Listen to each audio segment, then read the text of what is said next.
Bonjour à tous, je profite du fait que j'ai terminé mes radiochronomètres d'artificier. Donc pour ceux qui connaissent pas, ce sont des boîtiers qui se partagent une base de temps, enfin du moins qui se synchronisent par radio. Alors c'est une fonction de chronomètre classique, mais ça peut aussi être utilisé comme base de temps partagée entre guillemets. Donc en fait, donc j'ai modifié le firmware de ces appareils pour mettre un voltmètre qui va me permettre d'étudier l'ensemble des piles qu'on trouve sur le marché. En l'occurrence, savoir si c'est intéressant ou pas de dépenser plus sur des marques ou autant rester sur des entrées de gamme. Donc ça va être l'occasion de faire ce test.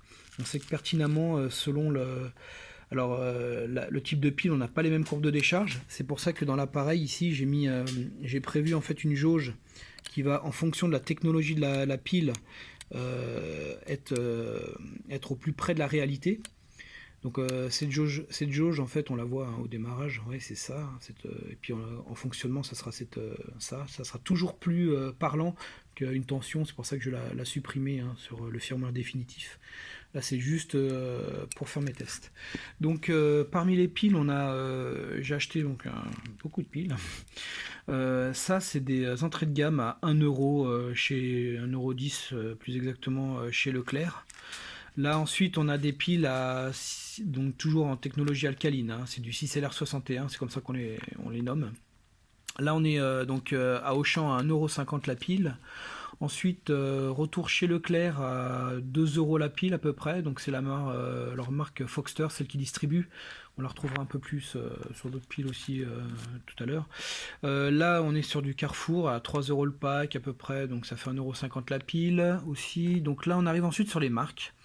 Donc on a l'Energizer Advanced, c'est leur entrée de gamme, la pile classique qu'ils préconisent pour un usage standard. Et ensuite on a des piles un peu plus chères, la Max, qui là, donc c'est pareil, il noie un peu le consommateur. Et ensuite on a la Max Plus, donc soi-disant pour les appareils un peu plus énergivores. Et puis une pile qui garantit les 5 ans de stockage. Donc là aussi, on sait qu'une pile, notamment les entrées de gamme, qu'elles peuvent couler même parfois avant la date de péremption. Donc là, on est sur du 2023. Mais les éléments chimiques en général sont moins stables. Mais on voit aussi des piles de marque couler, donc c'est pour ça qu'il faut prendre ça entre guillemets avec des pincettes. Ensuite, on est sur du haut de gamme, toujours chez les marques. Donc là, on a la Duracell, la Durablock. Alors celle-ci, j'ai pu la tester, elle est assez impressionnante. Mais bon, j'ai pas testé avec une Energizer Max Plus, donc faudra voir, tester les piles. Alors par contre, ce sont des piles à 4,50 €, 5 €, enfin donc le pack à 10 €, pas loin de 10 €. Donc c'est des piles assez chères. Ensuite, Varta, pareil, dans la même gamme de prix, mais donc chez Varta, donc la Long Life, c'est leur haut de gamme, toujours en technologie alcaline. Ensuite, on arrive sur des piles un peu plus intéressantes, mais aussi beaucoup plus chères. C'est des piles au lithium. Alors les piles au lithium, en général, on les préconise pour les détecteurs de fumée. D'ailleurs, là, c'est clairement écrit. Varta là, la préconise pour leur détecteur de fumée. Alors eux, il y a deux gammes. Il y a l'Ultra Lithium et puis la Professional Lithium chez eux. Donc pareil, à voir. Pourquoi l'une est plus performante que l'autre, on ne sait pas. En tous les cas, c'est des éléments chimiques qui sont très stables, qui peuvent se conserver 10 ans, je disais. Donc voilà, ça après on a la même chose chez Energizer, donc toujours en technologie lithium, donc ce sera intéressant de tester ces piles là, il y en a pour 30 € là du coup, puisqu'on a 10 € la pile. Et ensuite, les fameuses piles, enfin du moins ce sont des accus, mais qu'on appelle les piles rechargeables. Alors ces piles-là, historiquement, on avait le nickel-cadmium qu'on ne trouve plus aujourd'hui. On a du NiMH, en fait, c'est du nickel aux hydrures métalliques. Donc les hydrures métalliques, c'est des technologies qu'on trouve partout. Alors c'est pas très performant parce qu'il y a une autre génération de batteries, on va la voir. C'est beaucoup moins performant que ce qu'on fait maintenant et c'est une caractéristique de ne pas monter à 9 volts. D'ailleurs là ils l'ont clairement écrit, 8 volts 4, ça correspond en fait à une pile alcaline qui serait à milieu de vie à peu près. Je suis un peu méchant là-dessus, mais peut-être pas au milieu, mais entre le milieu et 3 quarts de vie quoi. Donc en termes de tension. Bah, là aussi, ça, par contre, ça marche très bien dans les appareils parce que c'est une courbe de décharge qui est assez plate, donc elle maintient cette tension un maximum, puis ensuite ça chute d'un coup. Là, on est sur, alors voilà, cette génération de piles qu'on appelle les ions polymères. C'est ces fameuses piles qu'on trouve, enfin ces batteries qui sont très légères. C'est d'ailleurs elles qui ont donné vie au radiomodélisme électronique, pardon, au radiomodélisme euh, les drones, les hélicoptères et tout ça, électrique, voilà, le radiomodélisme électrique, parce que ce sont des piles qui sont, enfin des batteries qui peuvent débiter des forts courants et qui sont très légères, qui ont un rapport poids-puissance le plus impressionnant qui existe. Il y a les LIFE, donc c'est à peu près la même chose que ça, sauf que ça explose pas. Donc c'est pour ça que ces piles-là sont pas homologuées. Parce il faut que la pile, enfin du moins que la batterie soit protégée. Bon là c'est le cas. Donc ici il y a un régulateur de charge. Donc en fait, alors évidemment on les charge pas par les plots ici, hein.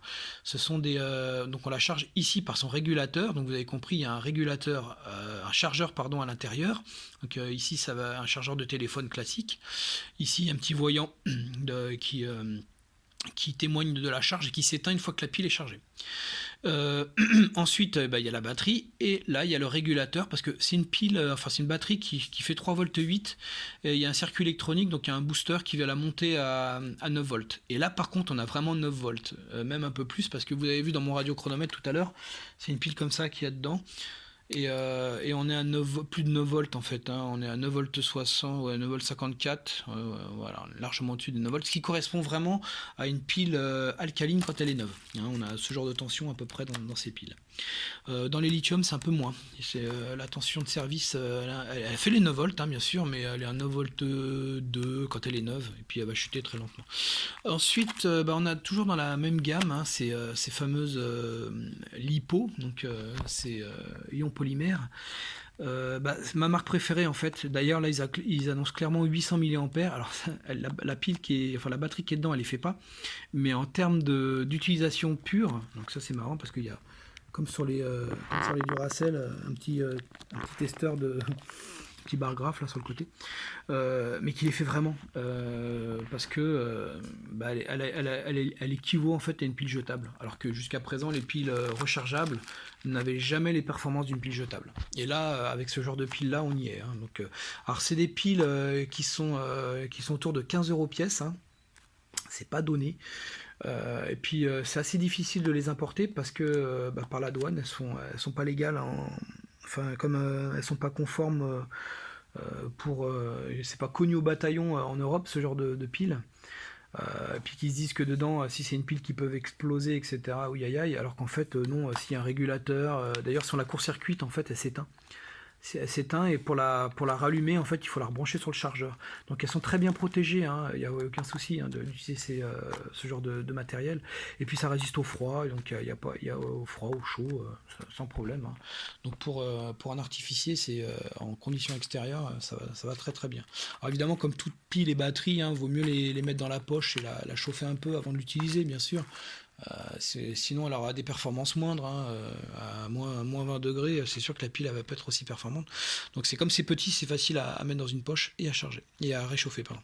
Donc voilà, donc l'idée c'est de tester un peu à peu près toutes ces piles et puis de voir si vraiment ça vaut le coup de dépenser de l'argent dans des piles jetables par rapport à des piles un peu plus enfin haut de gamme, en jetable aussi, mais et puis évidemment regardez ce qu'on a du côté des rechargeables dernière génération. Ça c'est vraiment sympa. Voilà, donc je vous enverrai en fait les résultats, je les mettrai certainement de toute façon dans les notices des radiochronomètres, puisque à la base c'est comme ça qu'on va les utiliser. Mais cette étude elle sera quand même assez intéressante pour l'achat de vos piles en général, au moins vous savez où vous allez, quoi. Voilà, donc je vous dis à bientôt, et puis j'ai beaucoup de travail à faire là, parce qu'il faut que je teste tout ça. Et puis je vous tiens au courant. Allez, à plus.